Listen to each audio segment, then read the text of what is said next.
of the Geeky Bros podcast. I'm your boy Tactix. Yo, it's just Darcy here. This is Big Geek Umar. How y'all doing today? Good, man. Good. We're almost approaching a new year. Happy New Year, y'all. Happy New Year, man. Yeah, for some people right now, if you're watching this live, it's not. Yeah. Depends on where you are. Yeah. It's like I realized it was like that it was on New Year's Day, and I'm like, yo, maybe we should have done like a midnight. I was kidding, but maybe for someone watching this, it is a New Year thing. So happy New Year if it is for you that's guys. true. Well, hopefully we got some international brothers out there who are watching, and so Happy New Year to you. If you're watching us on like past midnight, I'm maybe questioning like how like you had your night planned out, but nonetheless, I appreciate. Well, yo, it's COVID time, guys, so not many people can really do much anyway. Don't. Hey, you go watch a live stream of a ball drop, and then you switch over to the Geeky Bros podcast. Yeah, man. Good night. Oh, man. All right, well, Umar, tell us what's on the agenda for today. We missed. We technically didn't miss last week's podcast. Oh, actually, no, we did because we Christmas. Definitely did. Yeah. But it's been a while since we were like on camera in this format because the last one we did was a in the car reaction from the Spider-Man movie, which was dope, by the way. If you haven't checked out that video of our reaction and our review, then be sure to do so. Well, okay, so on the agenda for today is that we are doing a touch base with Tactix. He apparently learned something recently, and we're going to share that information. Darcy does not know about it, so we're looking forward to seeing his reaction. Next up, after that, So I brought it up in our car show regarding our review of Spider-Man No Way Home about the fridged woman. And Darcy and Tactix were like, yo, what's that? So I sent them a link, and we're actually going to discuss this movie, TV, and comic book trope, and see what the Geeky Bros think about this. Then we'll be discussing the Hawkeye series because it is finished now, and we're going to review. I think we stopped like halfway through the series before like everything that happened, so we're going to review that, and also then rank our MCU TV shows from like most favorite to least favorite, and then we'll end off on the Batman trailer 3 reactions. I ended up buckling under and watching it, so of course you did. Yeah. So for our viewers and listeners who are going to be listening or watching after our live event, you can go in our descriptions, and there are going to be timestamps for each of this discussion topics. So let's say, for example, you're not interested in hearing about the fridged woman, but you want to hear what we think about the Batman 3 trailer. Go to the description, click the timestamp. It'll take you right to it. So, all right, first topic, T. I think you need to enlighten Darcy and our viewers. What did you just learn the other day? I feel like this is a setup. No, it's not. It's nothing like that. But it's like, so I've been frequenting TikTok quite a bit now, and every now and then I stumble upon some really interesting comic book related stuff, right? Or like people like that are just talking about comic book stuff in general.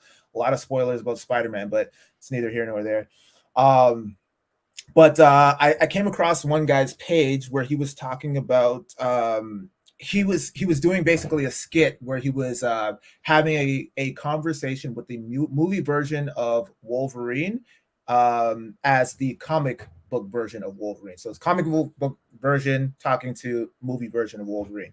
And so they're going back and forth in their banter, and like he's basically trying to highlight the differences and the similarities. And he's like listing all of these things. It's like, oh, okay, that didn't quite happen in where I'm from, in my universe, blah blah blah. And then he gets to the relationship with Jean Grey, and I'm kind of listening to this in the background, not really paying much attention to it. And then he's just like, oh yeah, Jean Grey, me, Cyclops, and you, we all live on the moon. We basically are in a relationship together. And I was like, wait, what? And yeah, so apparently they're in a polyamorous relationship, and they fucking just live on the moon. And I did a deep dive into this a little bit further, and apparently, so it's like they live on the moon on this island or some shit where it's like they have a bunch of rooms, and it's like Scott Summers' brother, some other people on one end of the room, and then on the other end of the room, it's Cyclops' room, Jean Grey's room, and then Wolverine's room, but they're all their rooms are all conjoined. And there's like no doors there. So there's like heavy implications that they're just like knocking boots like all damn night, right? And I'm like, wait, what's going on? And then I thought it was just like, they're tag teaming, taking turns with Jean Grey. But I come to find out that, him and, Cyclops and Wolverine be getting busy along with Jean Grey. Like, even if Jean Grey's not in the picture, like, they're just kind of like, yo, what up, bub? And and again, no judgment, bro. Like, no judgment at all. Like, I mean, it just goes to show how progressive comic books have come over the years. And hey, man, hey, I'm all for it. It just kind of caught me off guard when I was listening. I paid close attention after that came into my ears, and I was like, what is happening? And just the fact that this is all taking place on the moon, right? Like that was like one of the weirdest parts for me. But I guess it ain't no fun unless the homies get some, or it ain't no fun if the homies aren't getting some too. Ain't no fun if the homie ain't the one you getting some with. Apparently. Yeah. I guess there's always been tension between Wolverine and Cyclops. I wonder why. Yeah, sometimes that tension could build into all kinds of new things. But sorry, who's on the other side of this station on the moon? It's basically okay. So like, essentially, it's the entire Scott family. Like, it's got his brothers in there, his son from the future, his daughter from a different timeline. It's basically like a family unit. And then Wolverine has a conjoined like room with Jean Grey in the middle and Cyclops on the other end. Wow. Yeah. And they're just telling everybody, well, it's the command center, so you need to be able to make decisions quickly. So you making certain kinds of decisions maybe quicker than others, but that is unexpected. Do you picture that I sent you? Which one? The official one from like the actual comic. Oh, the no, one I don't. like with the arms on both of them. You mean this is the official comic picture? Yeah. No. I'm kidding.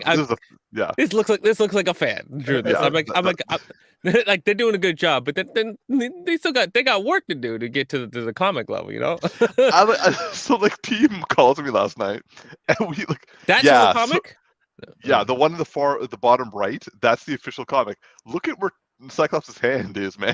Yo, that's mad close to his dick. I'm just saying, bro. So like, wait, the hands are on her shoulders, and the other bro. Look at Cyclops' hand, man. It's by his left ear. Nah, bro, right here. Cyclops' hand, man. Oh! I'm looking at the picture on the left. I didn't even look on the pictures on the right yet. Yeah, he's all up on the washboard. That there. little blue speckle, that's his hand, bro. Yeah. No, that's. Yeah, and note the beers, bro. They're ready for a good time, man. So okay. One thing that I like, I'm just. It's weirding me out more than anything. Okay, the fact that they're like in a throuple, that's not the most surprising thing in the world. The thing it's weird is like, and it's not even just the moon part. It's like, why is the whole family there? Like, that's the thing that's really throwing me off. Because like, let's just say there's a mission and they had to go on the moon, right? And before the moon, there was always tension and stuff like that. And they're on the moon for like, say, 3 years. Yo, sure. Yeah. If we're on the move for a while, we at least gotta share, because we like you literally at some point Scott would be like, "Yo, I can't deal with the pent up anger this guy has. Like, I'm gonna need you to go in and solve this problem." But yeah, why is the family there? And like, why? It's their home. It's their home base. It's just.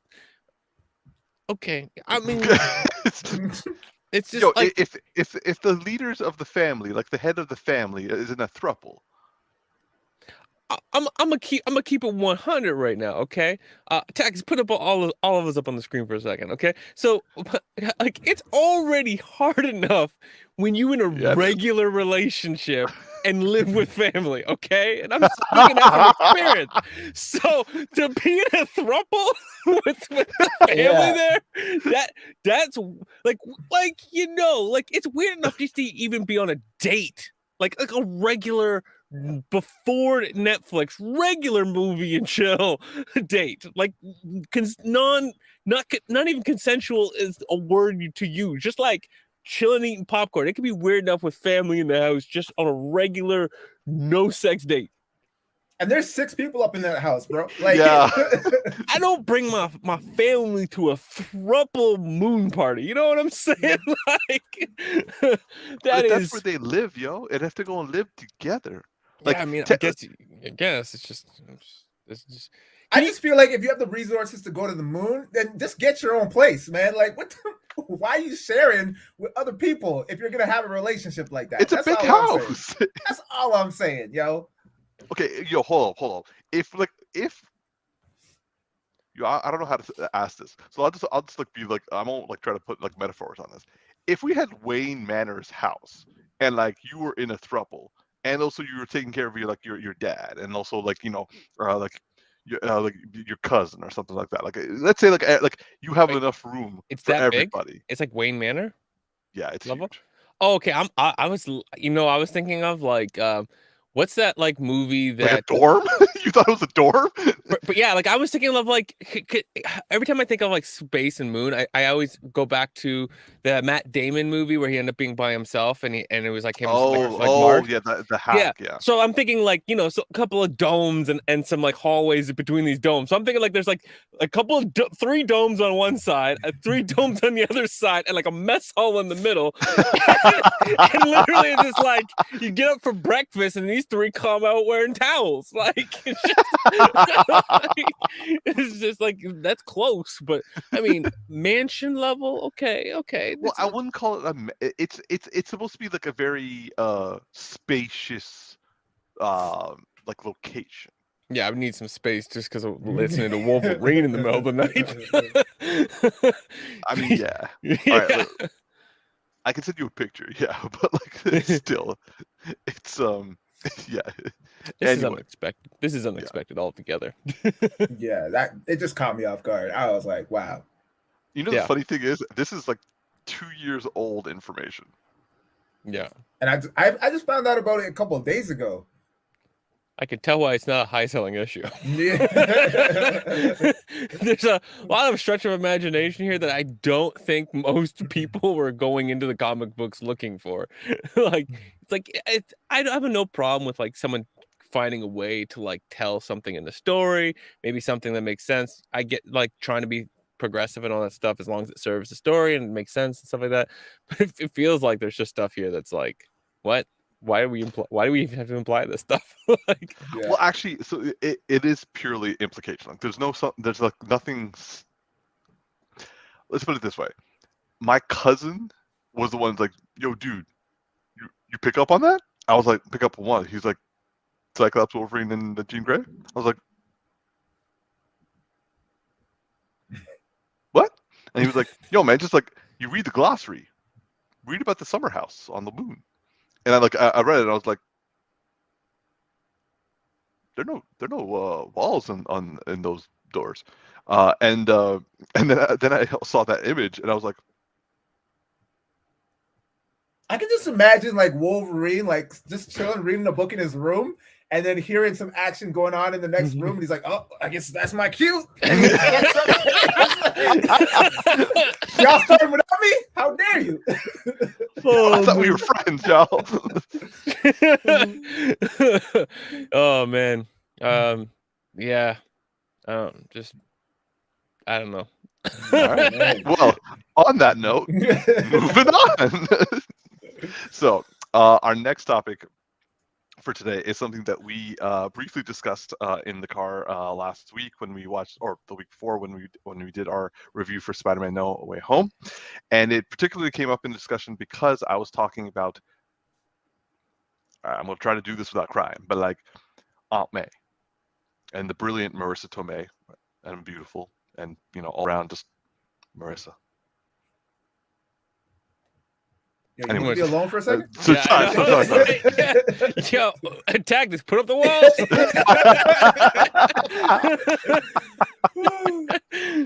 So anyway, I was praising the movie for not making Aunt May's death into.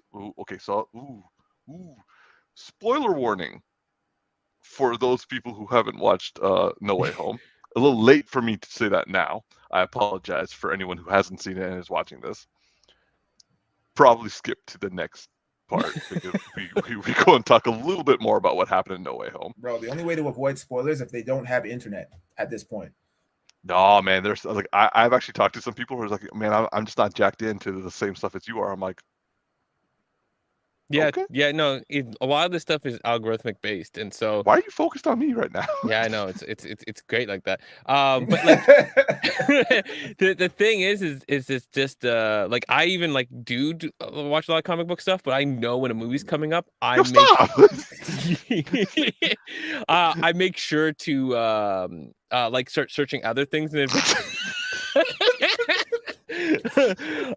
I start searching other things in advance so that YouTube and other stuff start thinking like, oh, you're not interested in this right now, and it's like great. All the Spider-Man stuff goes the other way, and like on like TikTok and all that stuff, I'm like tricking it to like thinking I'm not interested in comic books anymore, just so that I don't see anyone's recommendations besides like the top level channels I subscribe to it. I don't get like general stuff. So FY, that is a trick, but Umar, that would mean you'd have to pick up a whole other hobby for the every time a movie comes around. Yeah, like all my hobbies kind of like go back to this. So anyway, spoiler warning again. In Spider-Man No Way Home, Aunt May unfortunately is killed. However, I was saying that I found that her death was both very effective, very well done, because I definitely cry each time I watch it, but it wasn't a fridged woman trope. And I actually found out that she had her own agency because like she like straight up pulled out a rebarb and was like, yo, Goblin, I'm gonna fuck you up if you touch my nut. She didn't actually say that, but I'm just saying that like that's how her body language was when she grabbed the rebarb. Now, for those of you who are unaware of the fridged woman, it is originally it was from a comic book. It was coined after the death of Alexandra, I think Alexandra DeWitt.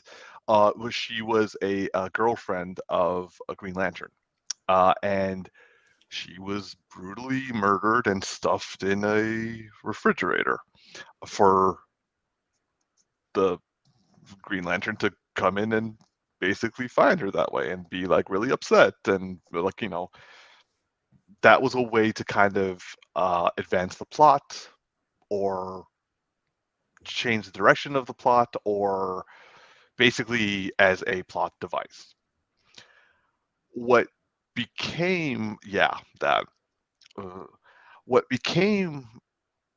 people started to realize after this, I think this comic came out in the 90s, is that this has actually been done in films and TV series and other comic books and has subsequently been continued to be used. And it has predominantly been about women who are brutally murdered for the sake of the plot or for the sake of the character or a male character.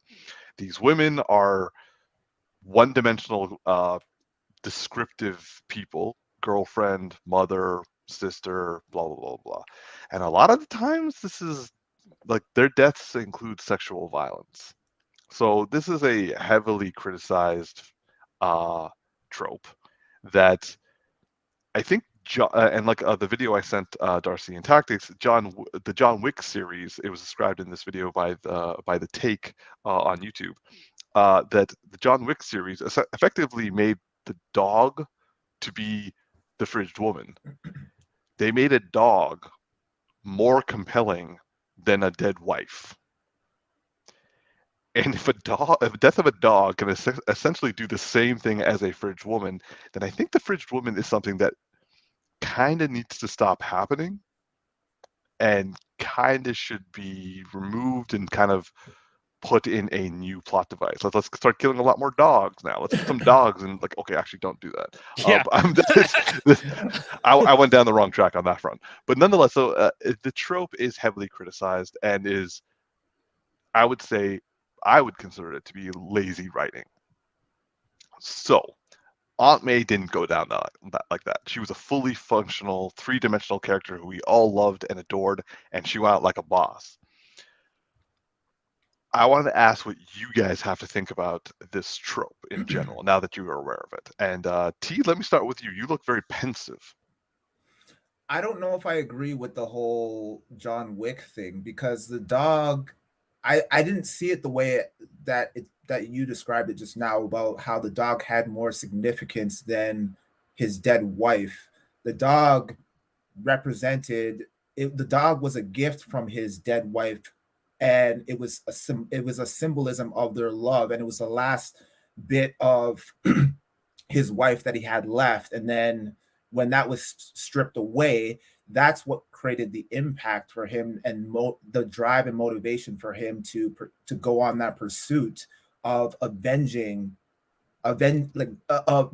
that's what drove his motivation, essentially, right? It wasn't the fact that the dog played more of a significant role than his wife. His wife wasn't murdered. She died of natural causes, and as a lasting gift, she sent him the dog, which initially in the beginning you can tell he doesn't really even know what to do with the dog, and then he kind of creates this bond, and he realizes that that's symbolic, right? And then so I mean, I don't know if I agree with that.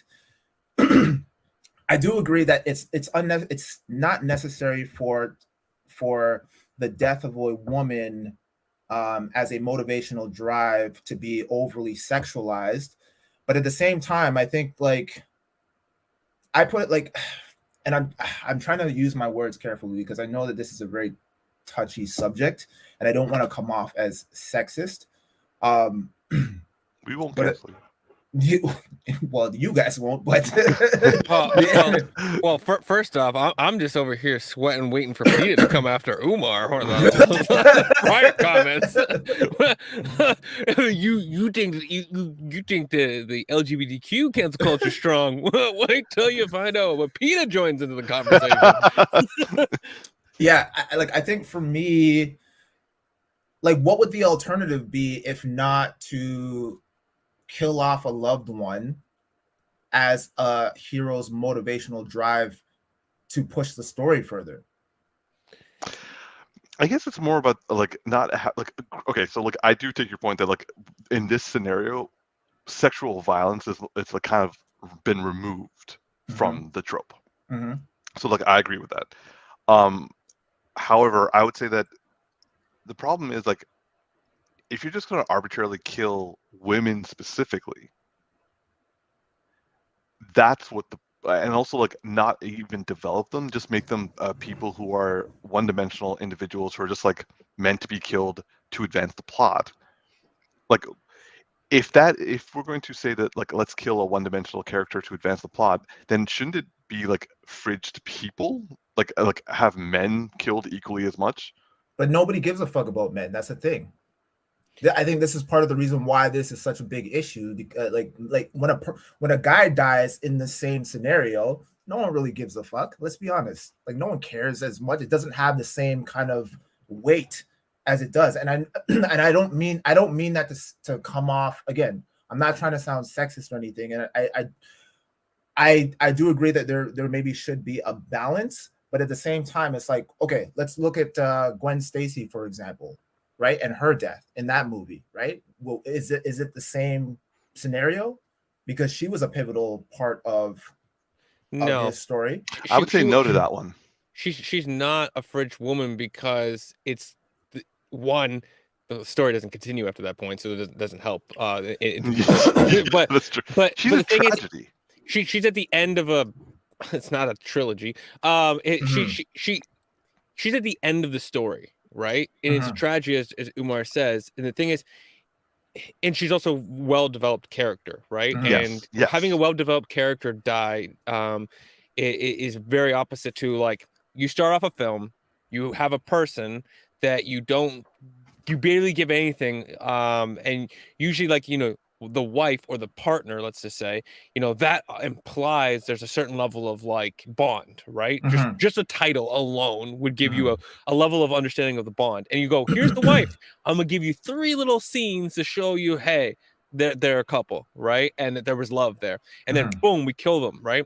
And so that would make her a fridge woman. But having her go through this whole journey and all this love and all that stuff, and really loving the character, and then her dying, it's as a different piece. Plus, if we got an immediate next film, and the immediate next film started off and everything was about how he's now stronger because of her death, if that was the actual storyline that they started with, then we could maybe talk about some kind of hybrid fridge woman thing, because there was a lot of development in her, so it's not truly fridge woman, but they're using her as a means to make the man better. It's like he can't unlock his full potential until the woman dies in his presence, right? Okay, so is the issue then that it's lazy writing, in the sense that you don't build up the female character enough for that to hold more weight when you kill her off, as opposed to just introducing her in a couple of scenes and establishing that she is the wife or the life partner of the hero, and then she dies within the first 5 minutes, and then that becomes a fridge woman? Is that what you guys are?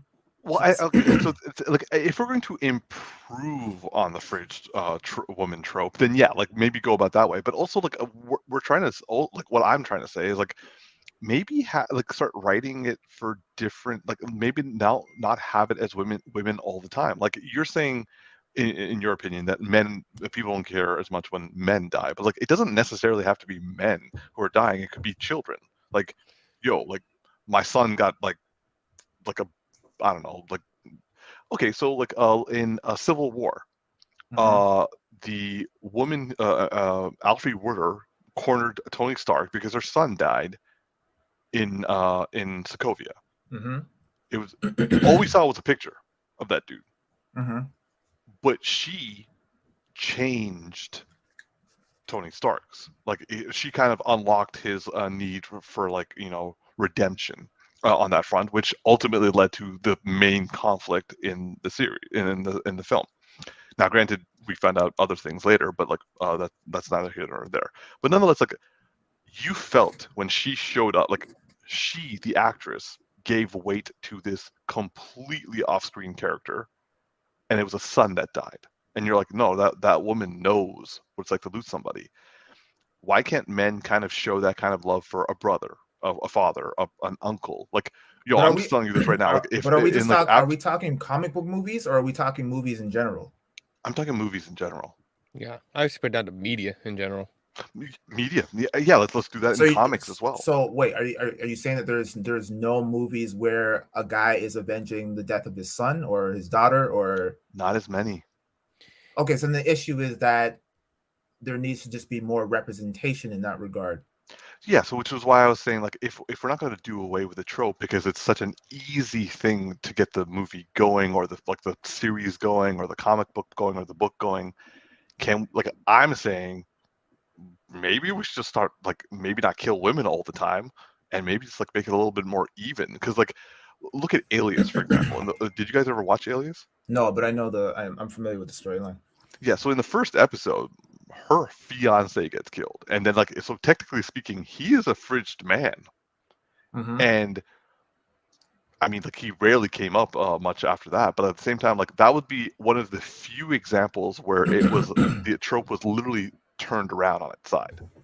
So I don't think the issue is the trope then. I think that, to what you guys are saying, is that there just needs to be more representation in terms of, because let's be honest, it's like, especially we see it in comic book movies, it's more of a male dominant movie industry, in the sense of we see more male superhero figures than we do female superhero figures, right? Like there's you have in just the MCU alone, you have Thor, Hulk, Iron Man, Captain America, and then you have Black Widow, right? Who just finally got, and Captain Marvel, who just got their movies, and then you have like in the DC, you have Wonder Woman. So it's Wonder Woman, she lost her guy at the end. Remember?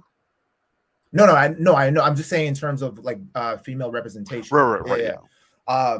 But I again, because I think the trope, regardless of the gender, I think it's still it still holds weight, and I think it's still important. I don't consider it lazy, because when I see stuff like that, like as a man, and I think we can kind of all agree with this across the board, right? Like if let's say we were actually superheroes in real life, and a villain goes and kills your woman, right? That's going to be a motivational drive, and enough for you to go and want to avenge her death. You know what I mean?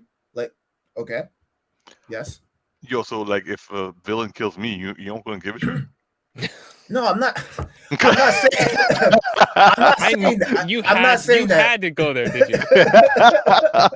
Oh, my I'm Lord. not saying that, but as a man, right? Like like we just have this instinctual, innate thing in us that we want to always make sure that our woman is safe and secure. My woman can probably bench more than me. She's strong as fuck, but I still have that need to want to protect her. You know what I mean? Like, and that's just instilled in me. So like when I see movies like that have that trope, it kind of resonates with me. Like I don't think it needs to be overly sexualized, where like the woman has to be brutally murdered and like raped just to drive the point across. You know what I mean? I think we can do without all of that shit, right? Yeah, like I really love The Fugitive, but even I felt the killing of his wife was a little excessive. It's like just have her like get shot and then like dead like right away. Like they didn't have to like crush her skull and like beat her around the house and shit like that. But like, what about Jason Todd? Jason Todd was brutally beaten and then. Yeah. Okay. Not. They also brought him back to life. Not what? It's not Fridge though. He was a well-established character by the point in which he died. People didn't like him, but he wasn't unestablished, because you would have to literally just show up at a couple panels at the beginning of the comic and then be killed for the purpose of it, right? He'd be like, "Oh, I have a new Robin. I don't have a new Robin," right? But I mean in terms of the motivation, right? Because wasn't that part of Batman's motivation? Like didn't he take that to heart when Robin was brutally murdered? Yeah, but that doesn't count, because that's supposed to be like a tragedy. Yes, it's and it was excessive, but also you can say, well, it was done to Batgirl. Now, granted, she didn't die, but also that was a little heavily. But then again, the Joker like beat Robin to death with a crowbar and then shot Barbara Gordon and stripped her naked to drive her father insane. All I'm saying is that it's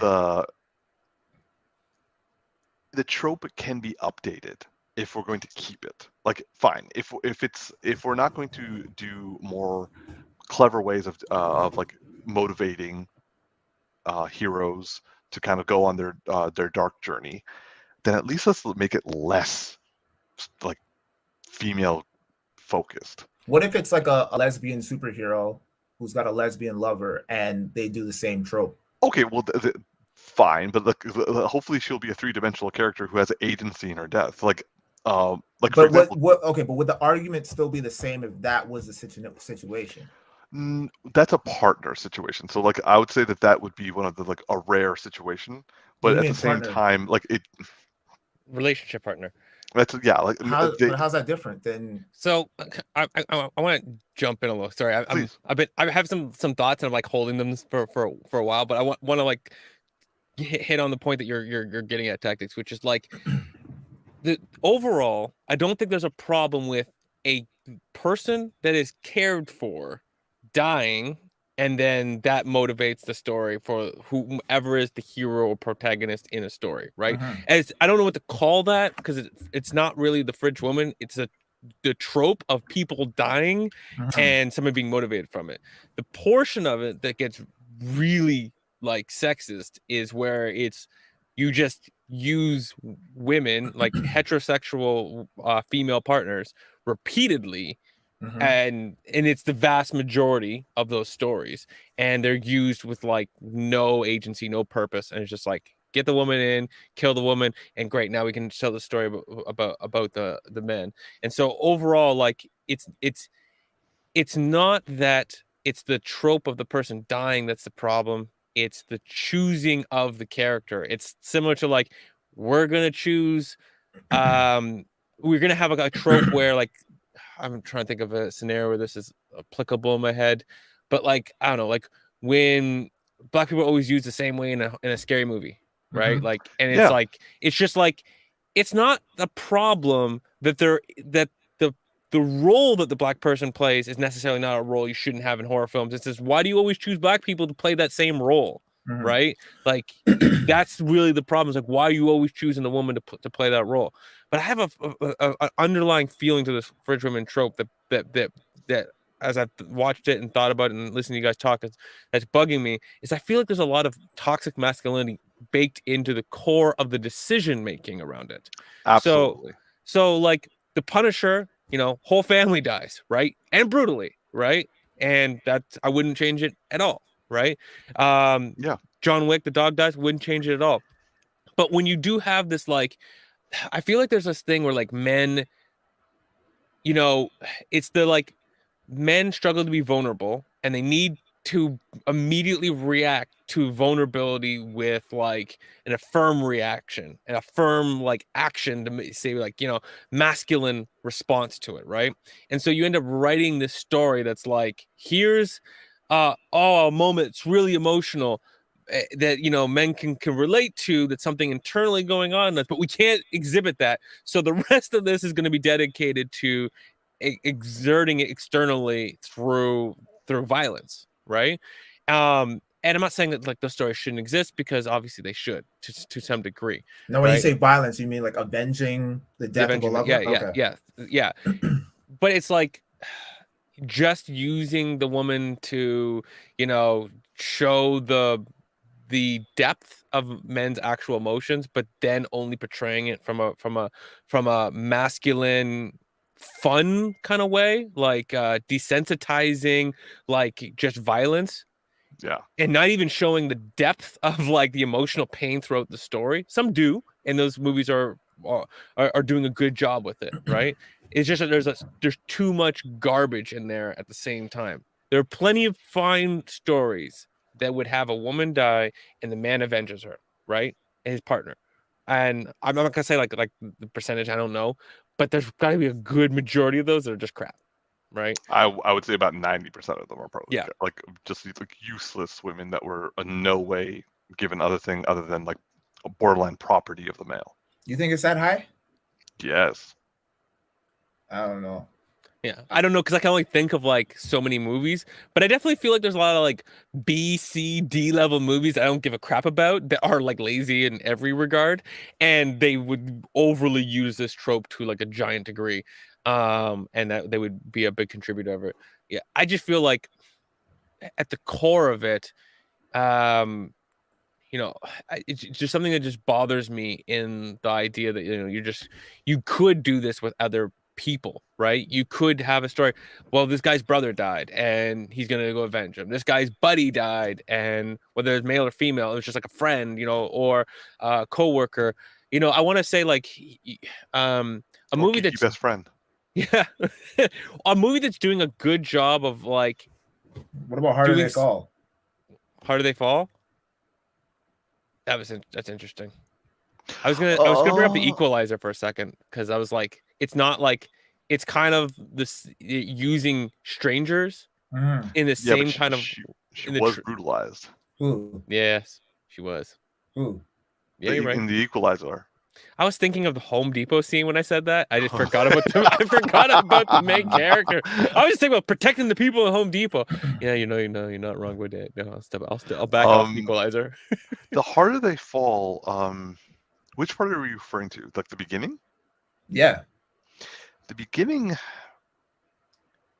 His dad and his mom were murdered, and yes, that was but his motivation. but true. But that was like parents, and like just like with Batman, like his origin wouldn't be considered a fridge woman situation. No, I know. I'm giving an example of ways that they do it outside of the fridge woman Yeah, scenario. and so like I think like what we can all agree on, like it is the easiest trope to kind of like get the movie started. And if you don't want to okay, for example, in Hawkeye, which will be a nice segue for our next topic. Well, wait, hold on. Before we get into that, I just want to go back to my original question. What happens if it's a lesbian partnership or relationship? Is this still an issue? Well, only if you kill the female partner in a way that we're saying is like a fridge woman. Like if she's going to be with excess amount of like brutality for no reason, if it's a one-dimensional character, and also if it's like someone that's meant to like, now granted it wouldn't be advancing the plot of a male, but like if you're going to still treat the lesbian lover or lesbian spouse the same way as a fridged woman, yes, it's the same trope. It's just that, like, it's instead of for a male, it's for a female. It's still a fridged woman. Like, it's still violence towards women unnecessarily for literally no reason. Like when you can write it better. Okay. Yeah. So I just wanted to make sure that it was like there was still an even playing field, and it wasn't just because the man is like the main focal superhero point.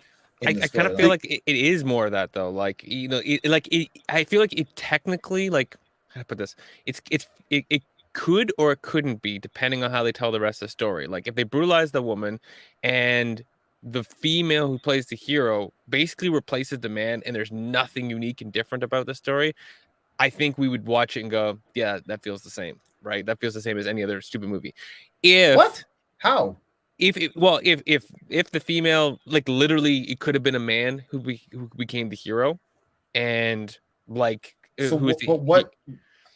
that's where I'm confused, because like how do you draw the line between it's not okay, so like the main problem is the fact that it's showing violence against women unnecessarily high, and for that I get, but in terms of the lead role now, like how is that now? So like so what Darcy I think is saying is that, like, yes, the main protagonist is a female in this situation, but you're still treating it the same, which is having toxic masculinity or toxic views about women.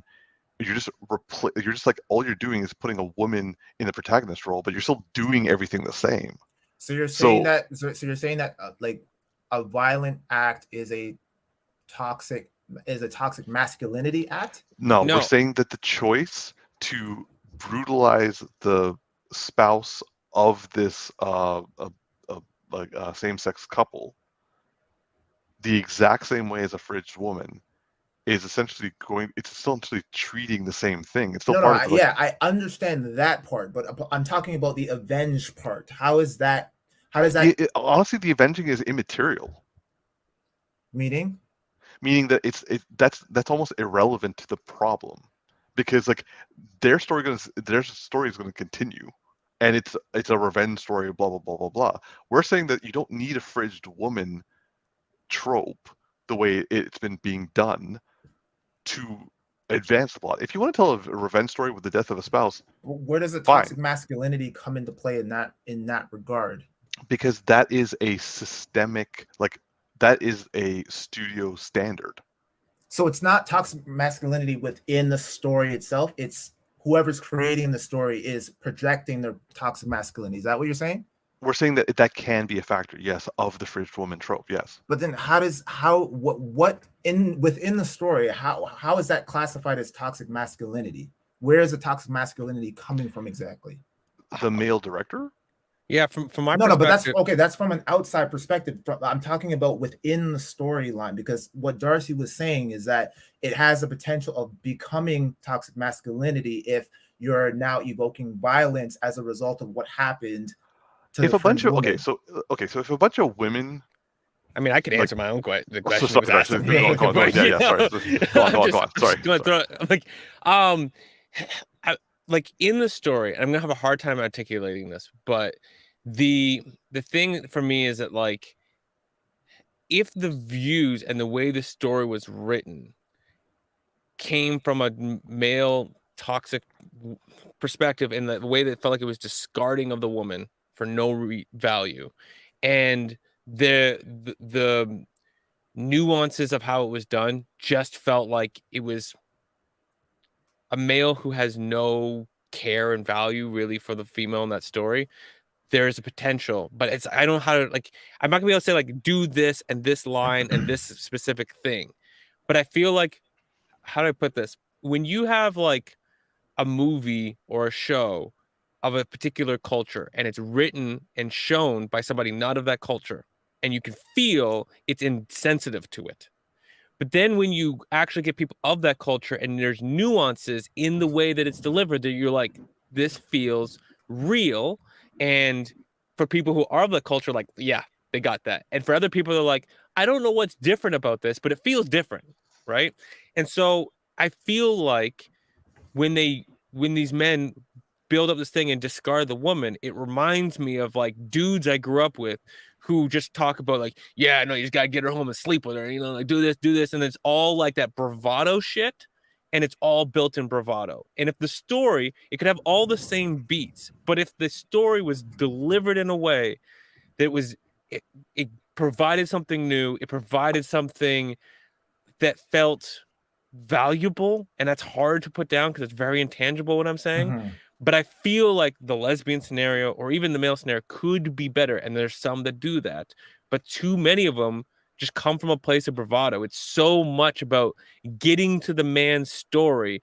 Just discard this woman right away, like just do all this crap just to get to him, right? And there's just no value in her. And No, I totally understand it, especially from if it's from a male perspective, in the sense that the male is the hero and that's the scenario. What So I'm you saying, believe, that it basically the problem with the trope evaporates the moment a female lead is the one who's like going on the revenge no, well, story?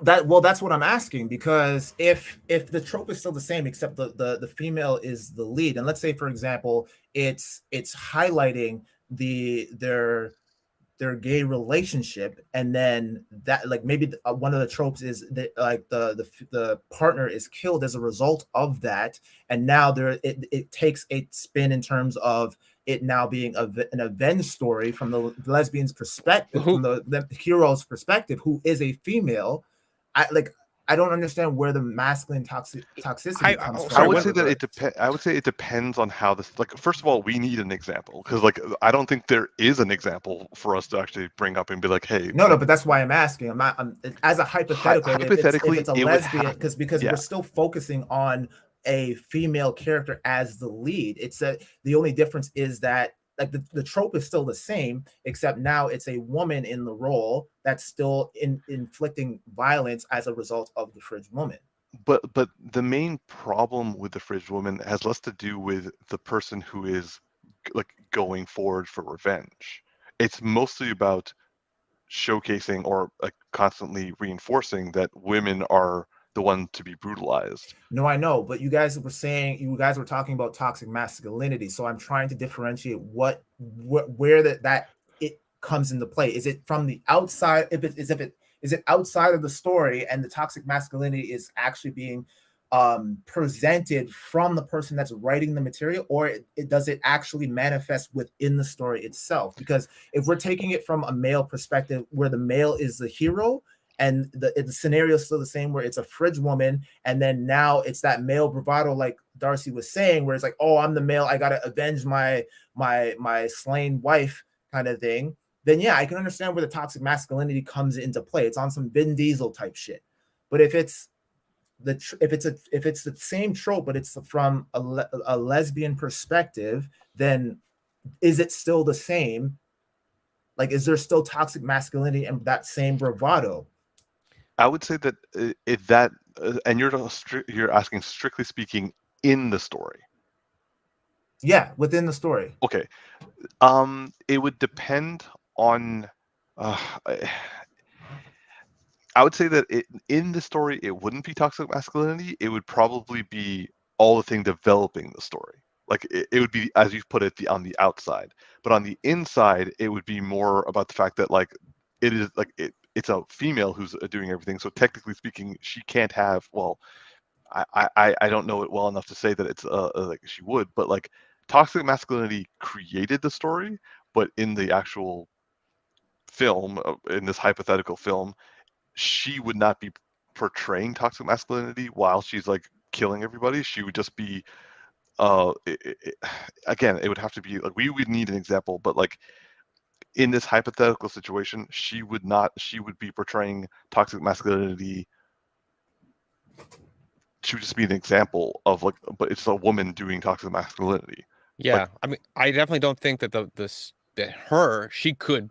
I mean, it may be possible, but likely she's not presenting toxic masculinity. And I'm the one who brought up the toxic. She would be masculinity. representing it because it's like it would be like, oh, like continue, like it's being continued on by a female-led role.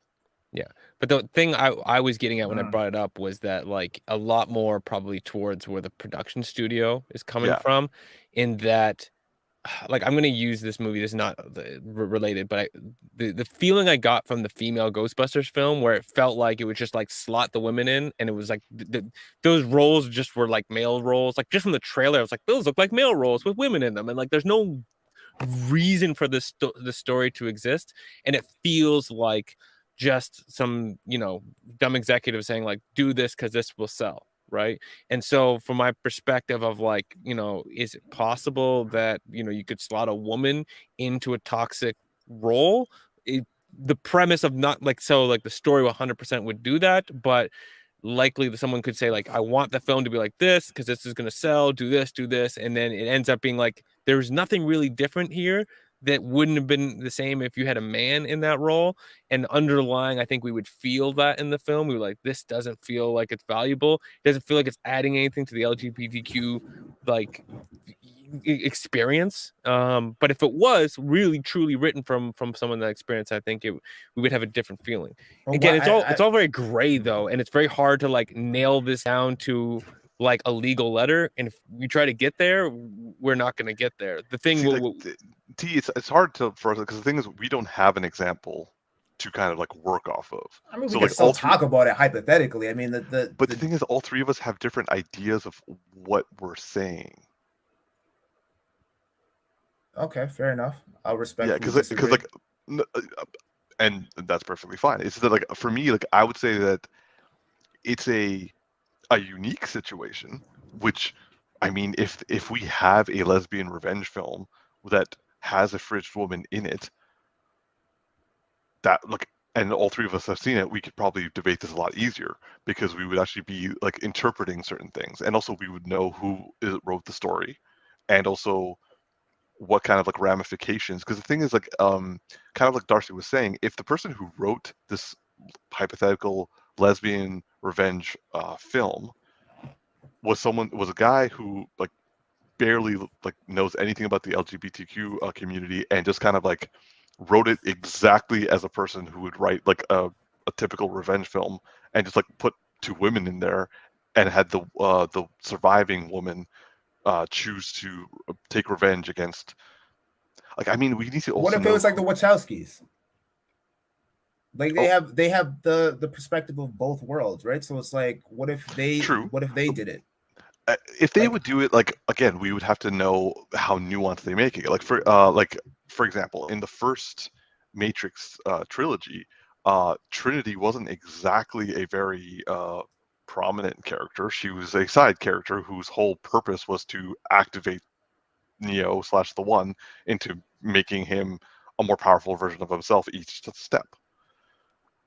That changed in the latest one, but like, so like if the Wachowskis chose to do a lesbian revenge film, I would actually be interested to see what happens out of that. And if they chose to include a fridged woman trope, again, I would be interested to see like what they did, and then we would have something to talk about. I feel like it's coming. I feel like we've progressed very slowly, but progressed nonetheless, right? So I think that I think we'll eventually see that at some point. And but my original statement is that I feel that the fridged woman is an outdated trope that should be changed. We can have the death of a spouse or a partner or a sibling, child, and we can have like people die to advance the plot, but it doesn't need to be excessively brutal for the women specifically, or have a lot of sexual violence, like specifically for women. So death is okay as long as there's some development that makes us care more about the character, as opposed to just treating them as like a throwaway, even though they're technically advancing the plot with their death. But like the thing is, like, give them like they have no character, like they're one-dimensional. Make them three-dimensional. Make their death a tragedy, and also like we can maybe have less sexual violence and maybe less like excessive brutality. Yeah, okay, that I agree with. Yeah. Unless it was like a historical depiction of something that actually happened. Yeah. But Yeah. the story is what the story is. But Yeah. Don't just rely on killing a woman to get a story going. Do more than that. Like killing a woman in a very simplistic and one-dimensional way. Don't rely on it. Yeah. All right. Moving on. So we are going to now be reviewing the Hawkeye TV series, which I think ended 2 weeks ago. No, a week ago. So a week ago was the last episode. And all right, let me just Darcy, I want to start with you. I want to first ask you, what would you give the series out of 10, and then also give me like what your general thoughts about it were. It's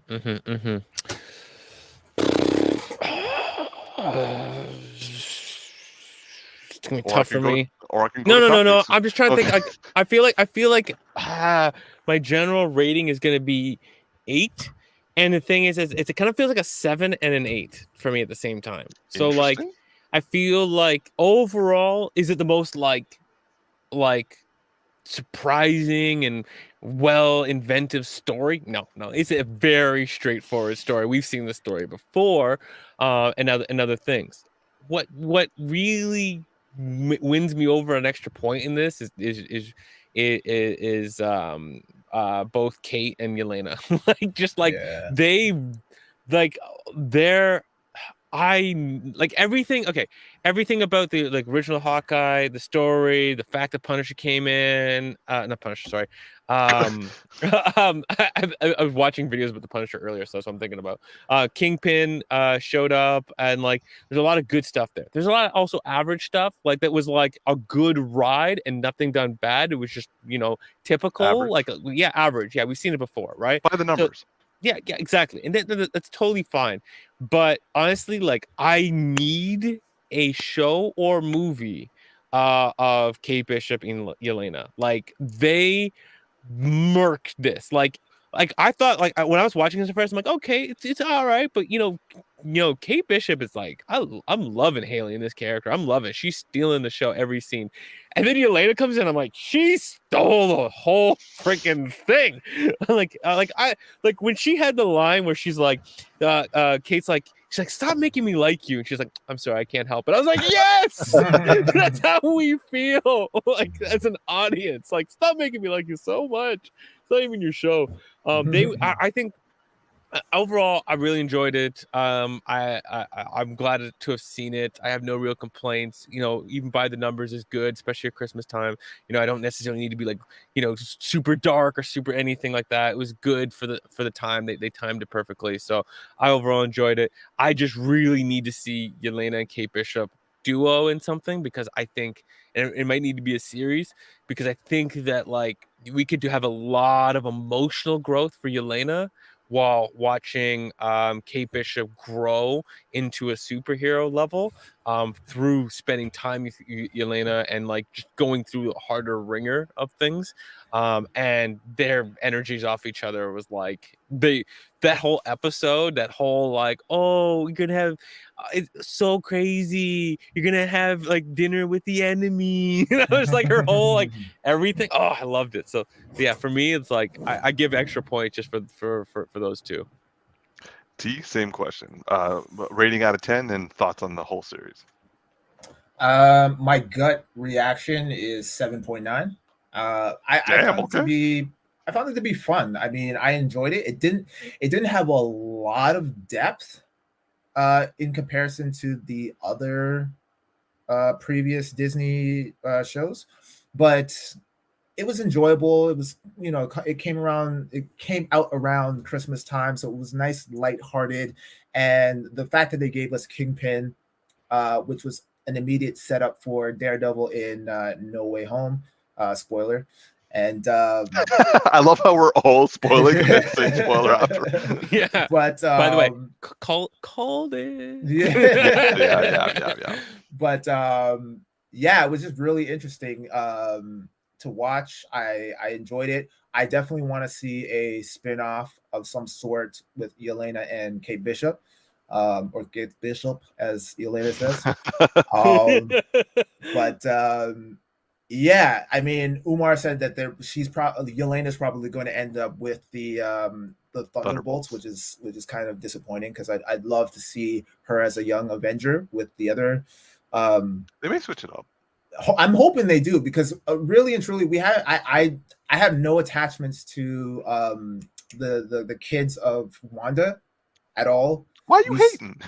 Well, okay, because they were little kids, and like they didn't do much. You know what I mean? Like I just, they were there. That was pretty much it. Like, I didn't get too attached to them.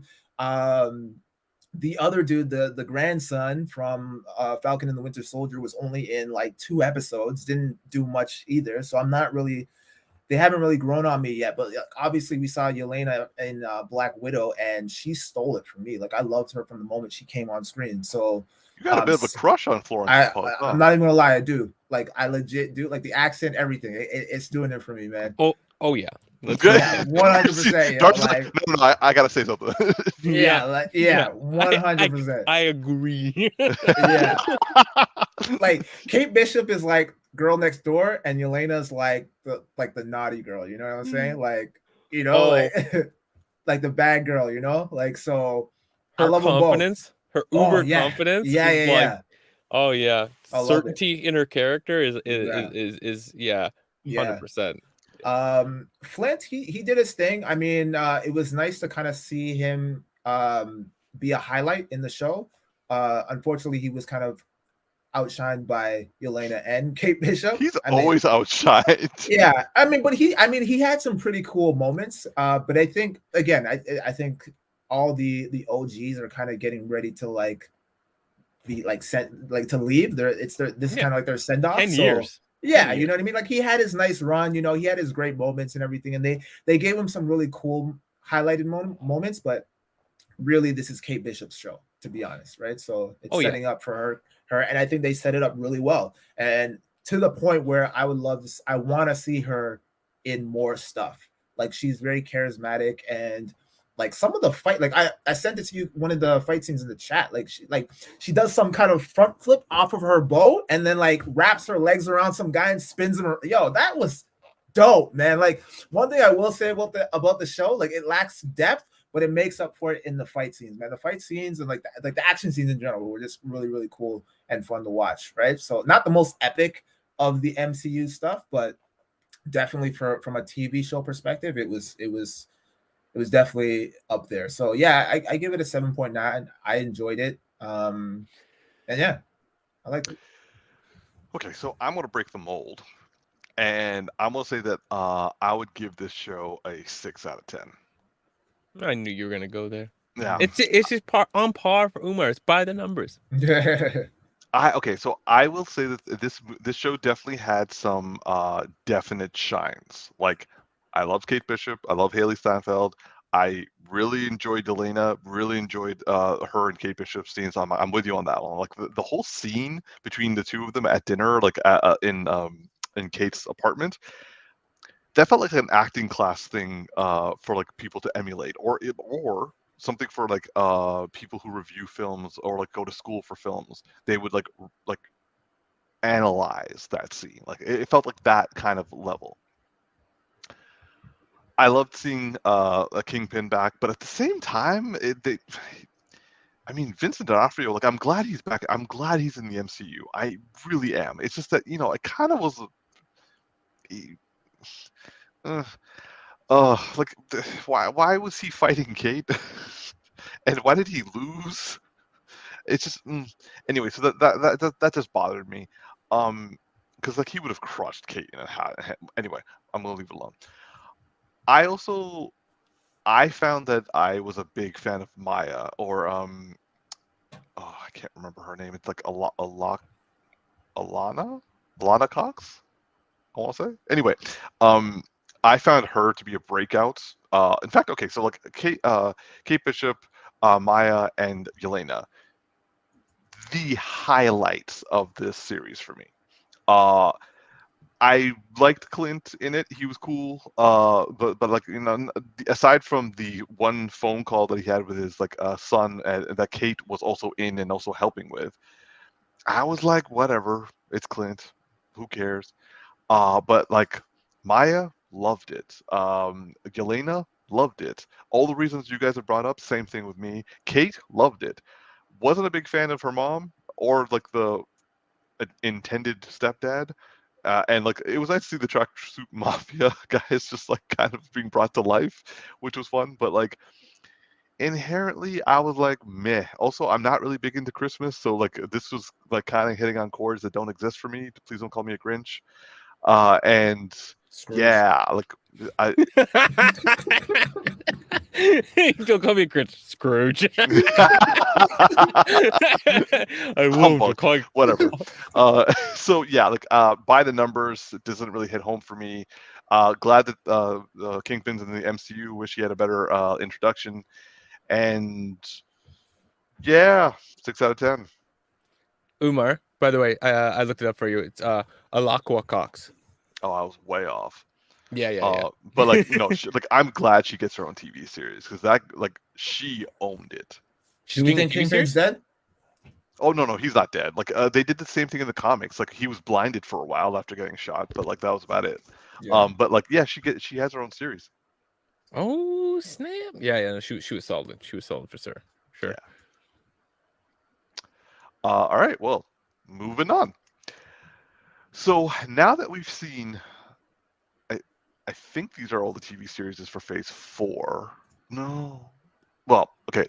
We have seen the series for Phase 4 at present. So it's WandaVision, Loki, Hawkeye, of course, What If, and Falcon and Winter Soldier. So my question to you two are, what is the order that you would rank them in terms of like number 1 being your favorite, number 5 being your least favorite? Oh shit, there's a lot more to come. Anyway, all right, so I'll go first. I'll give you guys a couple more minutes.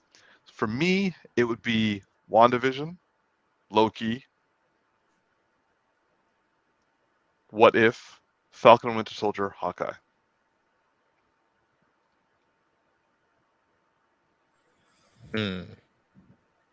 T, let's start with you. I would go Hawkeye. What? Sorry. Falcon, then Hawkeye, then What If, then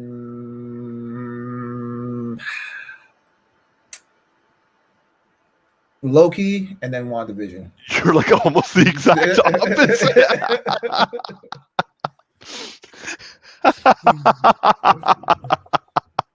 Okay, fine. Darcy? What are you gonna do? What are you gonna do? I feel like you did that on purpose, man. Okay. All right. It's hard for me because some of them are kind of like blending, but I'm gonna go Falcon, Hawkeye, Loki, What If, WandaVision. Wait, sorry. So, wait, Falcon? What? Too fast for you, Umar. Too fast. Yeah. Come on, man. Keep up. Falcon, Hawkeye, Loki, What If, WandaVision. Holy shit! Seriously, you guys all hating on WandaVision that much?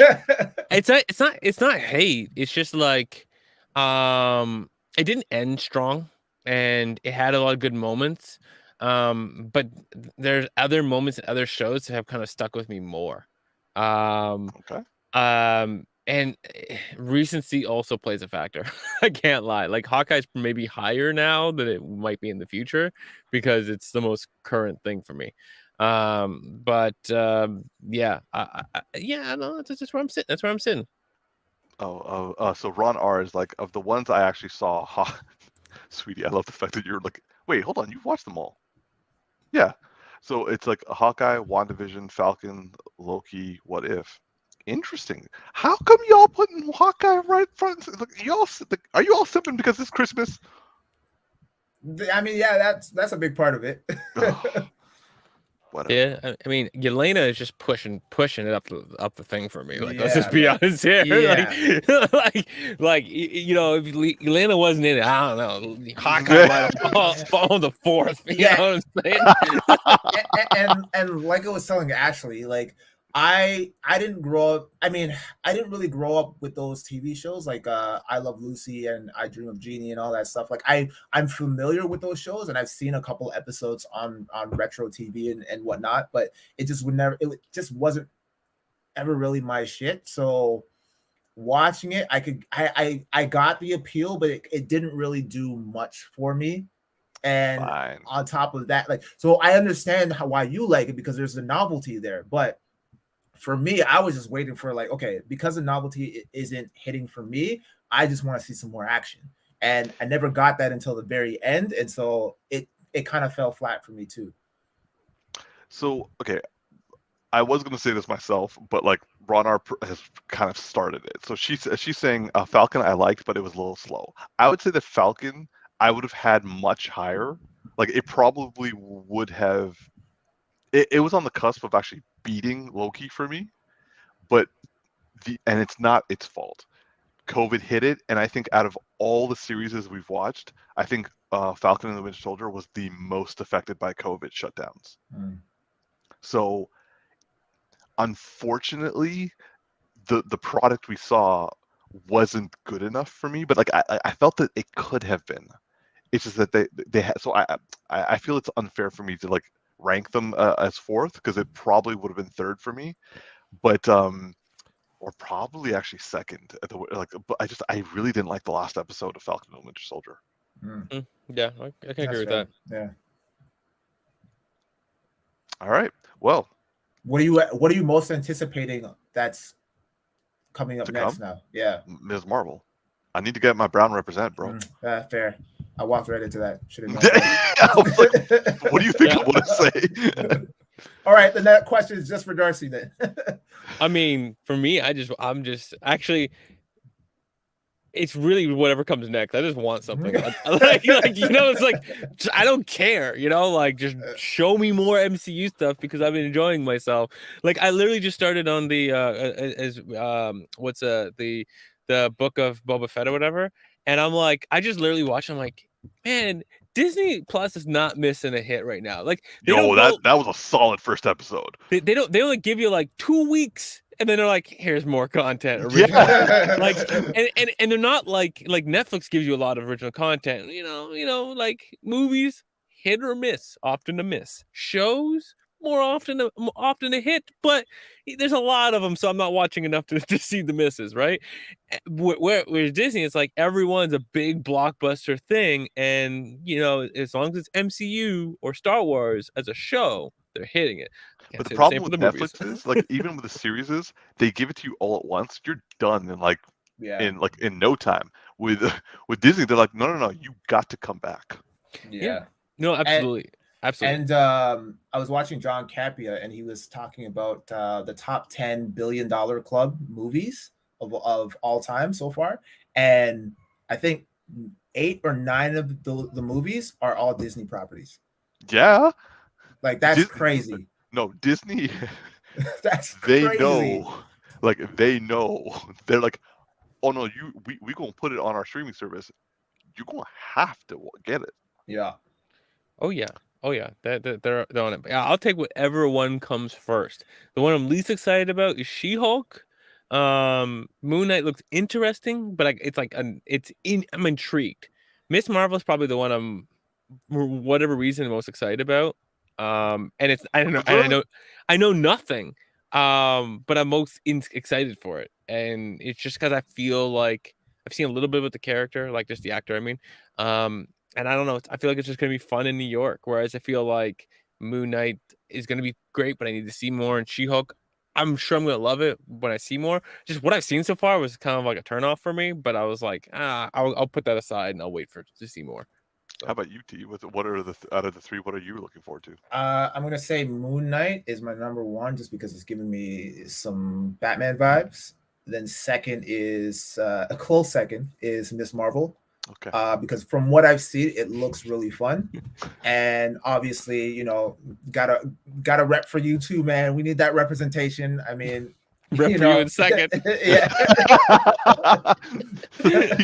So okay, let me get this straight. You don't give a fuck if I die, and also look my people can. Like, I mean, I would avenge you too. I'm just not rushing it, you know. Like, like I might have a sandwich, like boost up my strength a little bit. You know what I mean? Like, you go clean out the fridge. yeah, you know.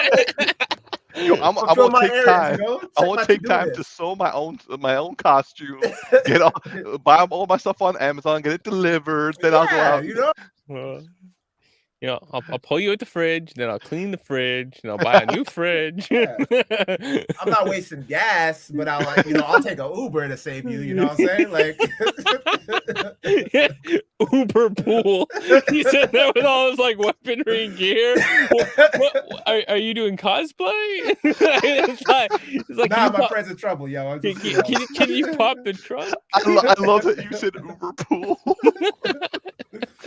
I mean, it's like just Deadpool. You gotta save money, you know. All right, moving on to our final topic.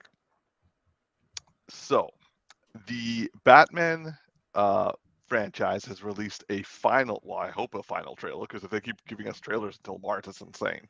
But like, the third Batman trailer came out this past week. Our good and wonderful Tactix has done a review a reaction video to it. Darcy and I haven't given our thoughts. I'm not gonna lie. I tried not to watch this. It took me like 3 days, 4 days until I cracked. You fold like paper, bro. Yeah. He's like, it took me a whole 3 days. 72 hours I held out. But Darcy, let's start with you, bro. Like, what did you think? Fuck, I can't wait. Holy shit. This movie looks like the movie I've been like. This movie looks like it took all the notes from all of the best places. Okay, first off, it like, does it feel like it's in a tangible environment and city? Hell yeah. It takes the notes from the Tim Burton era, not the like style of the city, but like showing me the city, giving me wide shots of events, so it's not like a super close up and I just don't get the impact of it, right? So one, takes that. Two, all the brutal fight scenes that like Zack Snyder brought with Ben Affleck's character. Yeah, it looks like we're gonna get a few of those, right? That looks great. And all the stylistic stuff that Zack Snyder actually does well. Like, not all of the styles were great, but like sometimes he does really good visuals. He's a good image. Like he has like really good cinematography, good image and all else. But yeah. He took that in. But the thing, he also had the noir aspect to this. It's so good because one, it fits the character, but it fits the environment. It also helps with like, you know, like in Justice League when we had some comic book scenes, they're like, yeah, it looks exactly like a cartoon. Doesn't look good in real life, but it looks exactly on point. This it enables you to like darken things and just get in a way where like the world feels gritty and tangible, and you never feel like it's lit too perfectly, so that you like, you know, it takes you out of the environment, like you stay in it. And the everything about like the Riddler and how like that feels like we're really gonna get that detective piece, which is what Matt Reeves has talked about is his primary piece.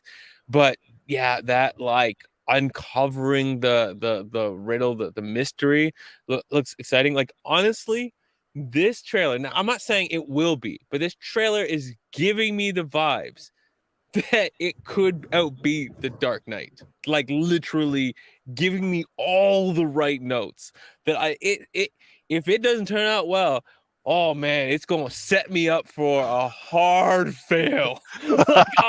like a hard day. It's gonna be like if we leave that theater, we're like, it's gonna be like when like sports team lose and the city burns, like it's just it's hitting all the notes that it looks like Batman Begins at times, it looks like The Dark Knight at times, it looks like a little bit of like what Zack Snyder does well, it looks like a little bit what Tim Burton, and it looks like it's something new at the same time. This movie looks like it could be a No Way Home contender, like in every capacity on ratings and numbers. Like, woo! And I hope this comes out in March for Tactix' birthday. I do not need that shifting. We need this. All right, I'm gonna leave it there, but I'll probably say more when y'all talking. I'm sorry. All right. So for me, I really enjoyed the trailer, but I am. Let's put it this way: the three of us are dangling over a wide expanse. You two decided to like let go and just fall into the abyss. I am holding on for dear life. I'm like, no. I've been through this with Man of Steel, and like everything subsequent from that. It ain't Zack Snyder, bro. Don't put it there. It ain't Zack Snyder. Matt Reeves has got a good I've record. been hurt, bro. I've had my heart broken. I believed, and it was taken from me a lot. It's like I am a man who has been crushed, and so I am naturally I'm holding on. But like I'm saying after this trailer, see before this trailer, I had a good spot going. I was hanging on. I'm like, I'm comfort. I can hold this out until March. And this trailer has literally had me just dangling. Like I'm dead hanging with one hand at this point. This motherfucker got Mufasa, bro. Just Yo.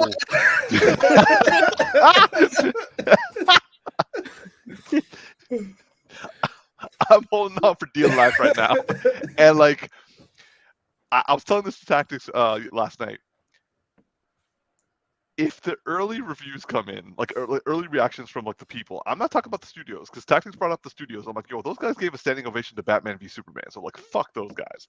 Yeah. But like, if the early reviews come out and say, yo, this is the shit, you guys just hold on, like something along those lines, I'm gonna let go, guys, and I'm gonna go into that abyss with you. And like, if I go into those movie theater seats. I'm gonna, and what happens, like Darcy, what you were saying about you being hurt, like you guys are gonna be hurt. I will never recover. I will never love again. I will never be married. I will never. All love in my heart will be burned away, and I'll just turn into like a completely useless human being who hates everybody. That is what we're talking about here, and that is what I'm trying to avoid. So this shit, I ain't trusting it.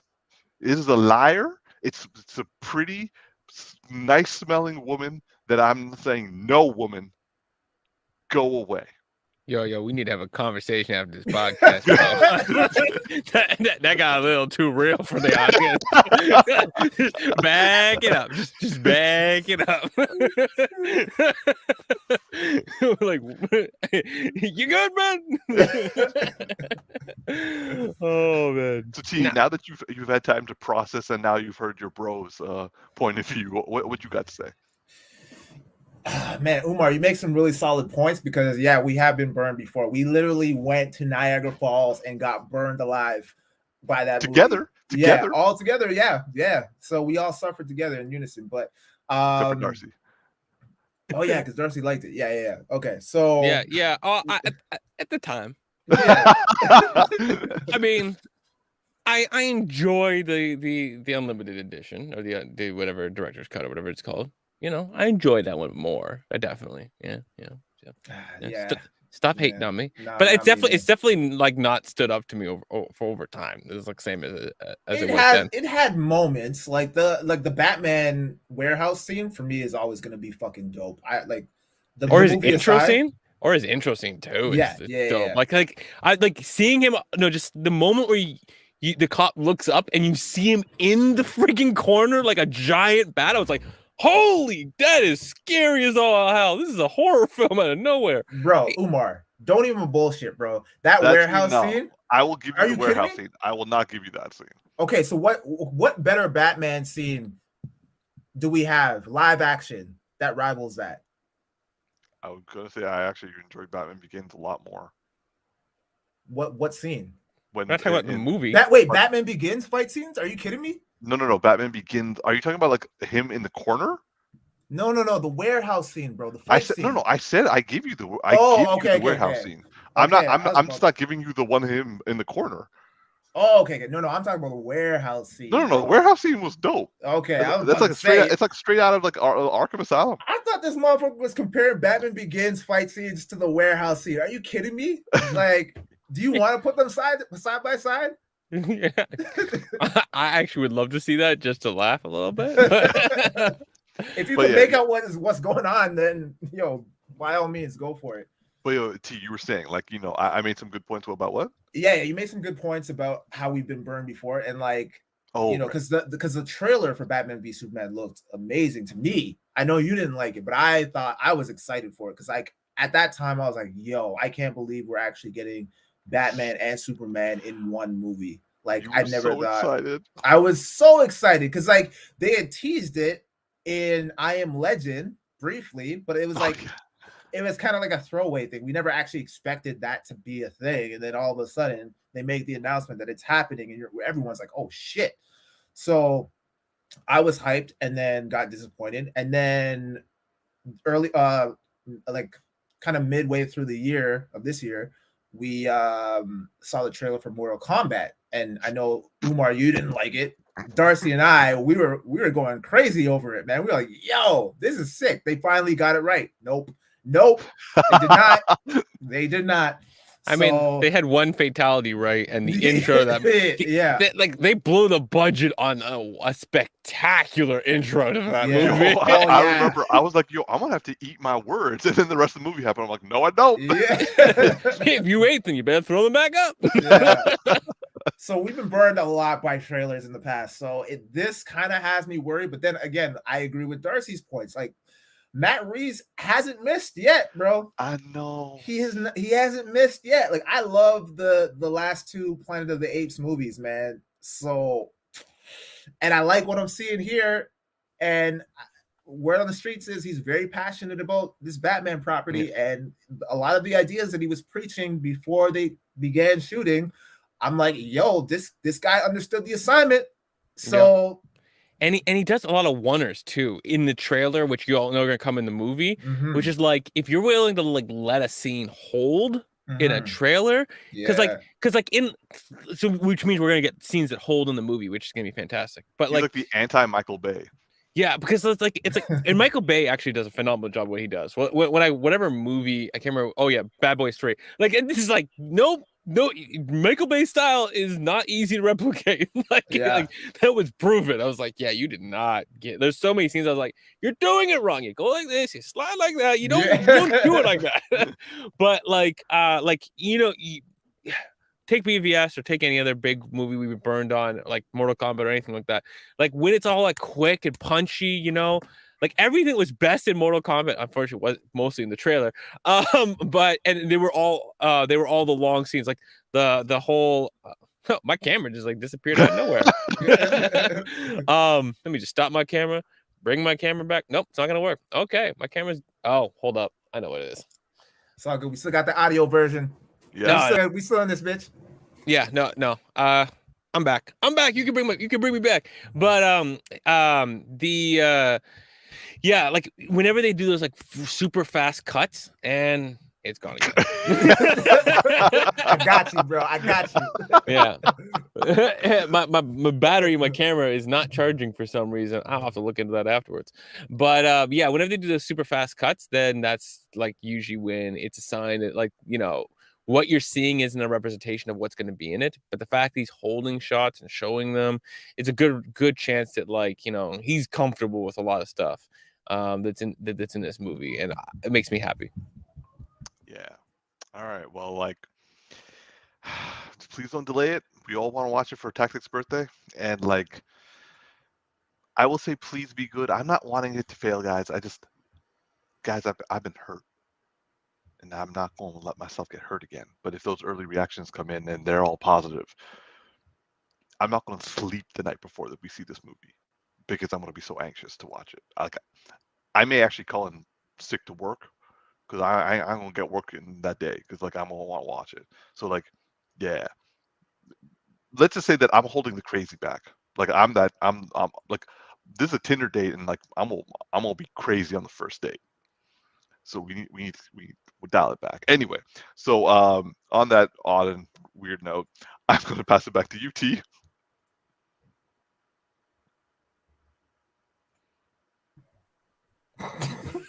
Seriously? Yo, it might hold out.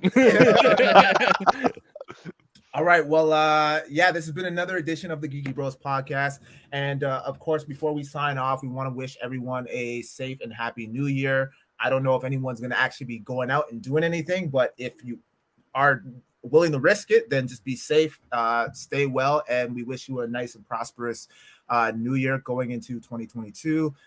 Thank you for riding with us all this time, and liking and subscribing and supporting the show. We've got more stuff, more great stuff for you guys in the new year. So be on the lookout for that. Continue to support, share it with your friends. If you have any questions, you can send it in the comments or wherever. We don't actually use our email all that much. So you can't send it there.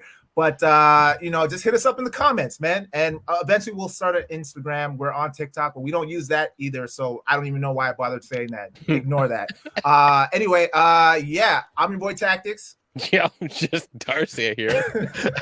This is Big Geek Umar. Live long and prosper, y'all. Happy New Year. We'll see you in the next year. Please like and subscribe, and we love you. That looked like a puss.